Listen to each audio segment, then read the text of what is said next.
এসে বলবে না? হ্যাঁ, রিসিভ করেছে, করে বেলের দিন যায়নি। আচ্ছা, বেল হয়ে গেছে। না কি করলো ভণ্ড, এদের কোনো কথার তো মানে বুঝলাম না আমরা। আমি একটা কমপ্লেন দিলাম যে আপনাদের অফিসে আসামির উকিলবাবুরা একটা পিটিশন দিয়ে গেছে, বেল পিটিশন, তার টাইমও ফিক্স করেছে, এখান থেকে রিসিভ হচ্ছে, অথচ কোর্টে সিবিআই যাচ্ছে না, আসামিদের বেল হয়ে গেল। একদিন আমি বুঝলাম, পরপর 4টে ডেট কি করে হলো এরকম? সেই নিয়ে চিঠিও দিয়েছি, কোনো সদুত্তর নেই। আচ্ছা আপনারা বলুন তো, তাহলে ভণ্ডামিটা কে করলো? অর্থের বিনিময় কি সেটিং চলছে? যিনি রিসিভ করলো তাহলে তিনি নিশ্চয়ই অফিসারকে দিল না, অথবা অফিসার নিয়ে পিপিকে দিল না। তাহলে জালিয়াতিটা কোন জায়গায় হলো? কে অর্থের বিনিময় সেটিংটা করলো? এই 3 জনের বিরুদ্ধে কেন সিবিআই এখনো ব্যবস্থা নিল না? আমি তো চিঠিটা আজকে দিইনি, এই দেখুন 22/8/2024 তারিখে দিয়ে গেছিলাম, ডিআইজি থেকে আরম্ভ করে সবাইকে। যে এই যে জালিয়াতিটা করেছে, একজন রিসিভ করছে, সিবিআই সিল ছাপ সব থাকছে, কোর্টের পিটিশন, বেল পিটিশন, তার মধ্যে টাইম দেওয়া থাকছে, কিন্তু সেই ডেটে সিবিআইয়ের পিপি পৌঁছচ্ছে না, অফিসার যাচ্ছে না, সিডি যাচ্ছে না, আসামিদের বেল হয়ে যাচ্ছে। কি করে? তাহলে নিশ্চয়ই যিনি রিসিভ করছেন তিনি অফিসারকে দিচ্ছেন না কাগজটা, যার জন্য অফিসার যেতে পারছে না, অথবা অফিসার নিচ্ছেন পিপিকে দিচ্ছেন না। কে জালিয়াতি করলো? ঘুষকাণ্ডে কে জড়িত? এই অভিযোগটা কি কোনো পার্টিকুলার কেসে আপনার? হ্যাঁ, আমার কেসে, অভিজিৎ সরকার মার্ডার কেসে।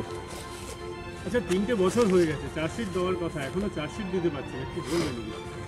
দেখুন 2022 সালে গিয়ে কোর্টকে বলে এসেছিলেন যে খুব শর্ট টাইমের মধ্যে ওনারা চার্জশিট দেবেন, এখনও কিন্তু চার্জশিট দিল না। তার কারণ হচ্ছে, ধরুন তো এটা চার্জশিট যেটা আগে সাপ্লিমেন্টারি চার্জশিট দিয়েছিল,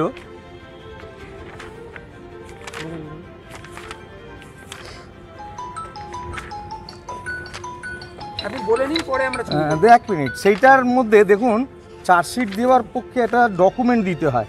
কি কি ডকুমেন্ট? তার মধ্যে 4 নম্বরটা দেখুন, বিশ্বজিৎ সরকারের লেটার অফ কমপ্লেন 2 তারিখে, সেই যেই কমপ্লেনে আমি পরেশ পাল, স্বপন সমাদ্দারের নাম বলেছি।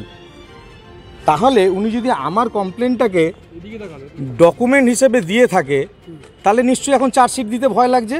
কেন, এটা যদি ডকুমেন্ট হিসেবে গ্রহণ করা থাকে, তাহলে সেই পরেশ পাল, স্বপন সমাদ্দারের নাম আসবে, তাহলে তাদের বাঁচানোর জন্য এখনও চার্জশিট দিচ্ছে না। তাহলে যদি তাই হয়, তাহলে একটা এফআইআর করুন। কারণ যিনি আমার কমপ্লেনটাকে কোর্টে চার্জশিটে দিয়েছে ডকুমেন্ট হিসেবে, তাহলে আপনাদের অফিসারের নামে কেস হোক, যে উনি মিথ্যে কথা বলেছে, আমার মিথ্যে এফআইআরটা নিয়ে, আর না হলে পরেশ পালের নামে চার্জশিটটা দিন, অতি দ্রুত দিন। আজকে কি বললেন আপনি? আমি জবাবটা চাইতে গেলাম যে এই যে ঘটনাটা ঘটেছে আপনাদের মধ্যে, কে সেটিং? যিনি রিসিভ করেছে তিনি অফিসারকে দেননি, না অফিসার রিসিভ করে পিপিকে দেয়নি, যে কোর্টে গেল না? আসামির সঙ্গে কার গোপন আতাত হয়েছে অর্থের বিনিময়? কার সাথে কথা হলো আজ আপনার এখানে? কি উনি ইন্সপেক্টর, সুপারিনটেন্ডেন্ট না কি বলে ওনাদের, ভাই আমরা এত বুঝি না, দিয়ে গেল, দেখালো না, আমরা দেখছি বুঝছি, আপনিই তো সব বলে দিলেন। ভণ্ড লেখাটা নিয়ে বেরোলেন? ভণ্ডই তো, সব কিছু জানছে, কাগজ জমা পড়েছে, কাগজের মধ্যে ডিটেলস দিয়ে দিলাম, আপনার এই অফিস থেকে রিসিভ করা হলো, কিন্তু কোর্টে কেউ গেল না। জানলেন, আমি সমস্ত ডিটেলস দিয়ে চিঠি দিলাম, জেনেও এখনো অজানার ভান করে রয়েছেন। এটা ভণ্ড না তো কি? সিবিআই টোটাল দপ্তরের উদ্দেশ্যেই বললাম, কেন এই গন্ডগোলটা তো দপ্তর থেকে হয়েছে, এই দপ্তরে রিসিভ হচ্ছে, দপ্তর থেকেই লোক কোর্টে যাবে আসামিদের, অ্যাকিউজদের আটকাতে, তাহলে কেউ গেল না, তার মানে এখান থেকেই হয়েছে, তাই এরাই ভণ্ড। আপনার নাম বলুন। বিশ্বজিৎ সরকার। এর ছবিটা ভণ্ড নিয়েছিল।